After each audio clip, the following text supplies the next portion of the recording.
My name is Natalie, and this is my full assessment video. All right, sir, I'm just gonna be checking your hair. All right, and I'm looking for any skin patches, any lesions, any lice. All right, I'm gonna be checking in your ears. Can you hear me well? Yes. All right, I'm gonna perform a whisper test. He's gonna repeat what I whisper in his ear. The sky is blue. Very good. All right, sir, look at me. All right, keep looking at me. All right. The pupils accommodate. They are 3 millimeters. All right. And now keep looking at me, sir. I'm going to bring this pen closer and further from you, okay? There you go. Perla positive. Pupils are equally round and reactive to light and accommodation. All right. All right, sir, keep looking at me. And now I'm assessing for nystagmus, which is involuntary twitching of the eyes. All right, and I'm also, follow my hands, okay? All right, very good. Now keep looking at me, but turn your head. Keep looking at me, but turn your head. All right, now I assess his cardinal sign, okay? All right, next I'm gonna look at his nose. All right, I'm looking for drainage or any boogers up there. All right, sir, blow out. All right, I'm assessing for any deviated septums. All right, sir. Can you stick out your tongue for me? Say ah, smile, puff out your cheeks. All right, and then stick out your tongue, let me see. Say ah again. All right, I'm assessing for the gag reflex, okay? Perfect, and the smile for me. I'm assessing for symmetry to make sure that there's no neurological damage in his face. Okay, sir. Close your eyes. Can you feel me when I touch you there? Yes. Can you feel me when I Yes. touch you there? Yes. Perfect. You can look at me now. All right, I'm gonna palpate his carotid pulses bilaterally. They're both +2, which is good. That means that they're not bounding or not weak and thready. All right, sir, go ahead and shrug your shoulders for me. All right, perfect. All right, I'm gonna put my hand to your face. Push away. Push towards my hand. Good. Push towards my hand. Perfect. All right, arms out, please. All right, I'm gonna be looking at his arms. I'm assessing his brachial arteries +2.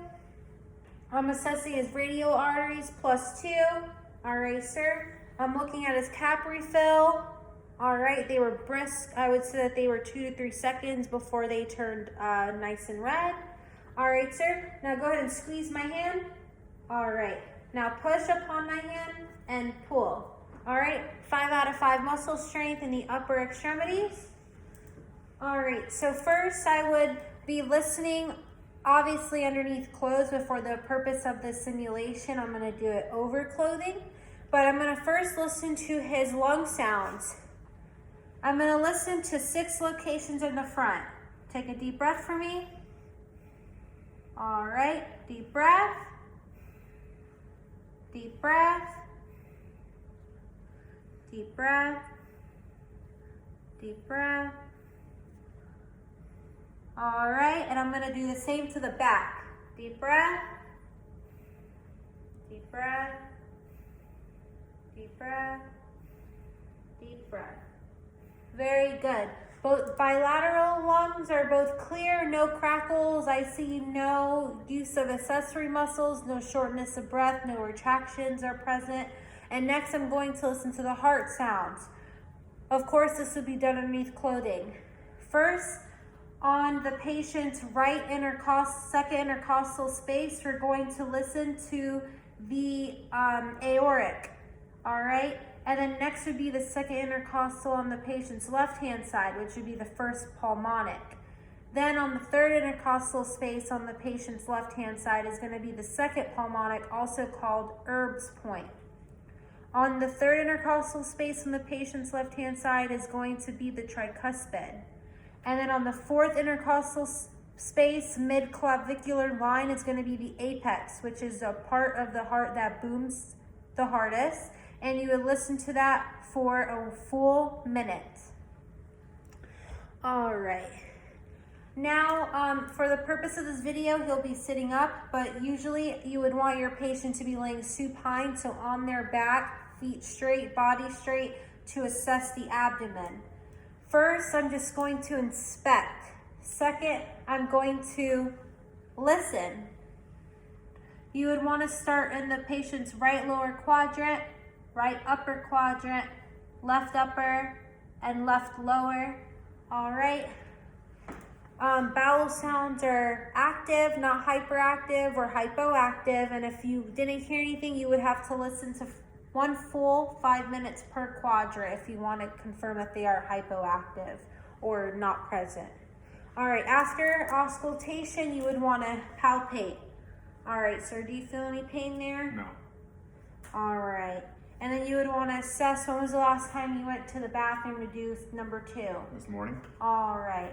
And then how is your peeing? Any difficulty urinating? No. Alrighty.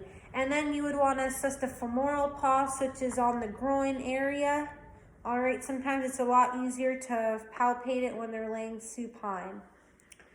Alrighty. And then you would also want to listen to the aorta, which travels down here with a bell to see if there's any murmurs or anything like that. You would also want to use the bell of the stethoscope for the heart to assess any murmurs as well. And then you would want to percuss your abdomen, and you would say that you would hear tympany in all quadrants, as this is normal, indicating air. Dullness is heard over the liver. That is also normal, and any dullness heard over bowels will indicate a mass or obstruction. All right. And then now I would get down to the lower extremities where I would assess the popliteal pulse. All right. And then I would go down. I would feel the gentleman's calves for tenderness or swelling, assessing for redness or any one calf bigger than another. All right, sir, push up for me. Push back. Perfect. Next, I'm going to look at the posterior tibialis and the dorsalis pedis pulses, which are both the pedal pulses. I can feel them +2, which means he's getting great circulation in his feet. I'm going to check cap refill. Again, anything from 2 to 3 seconds is great. And I'm going to have him press down on my hands and pick him up like a gas pedal. And that's it. Thank you.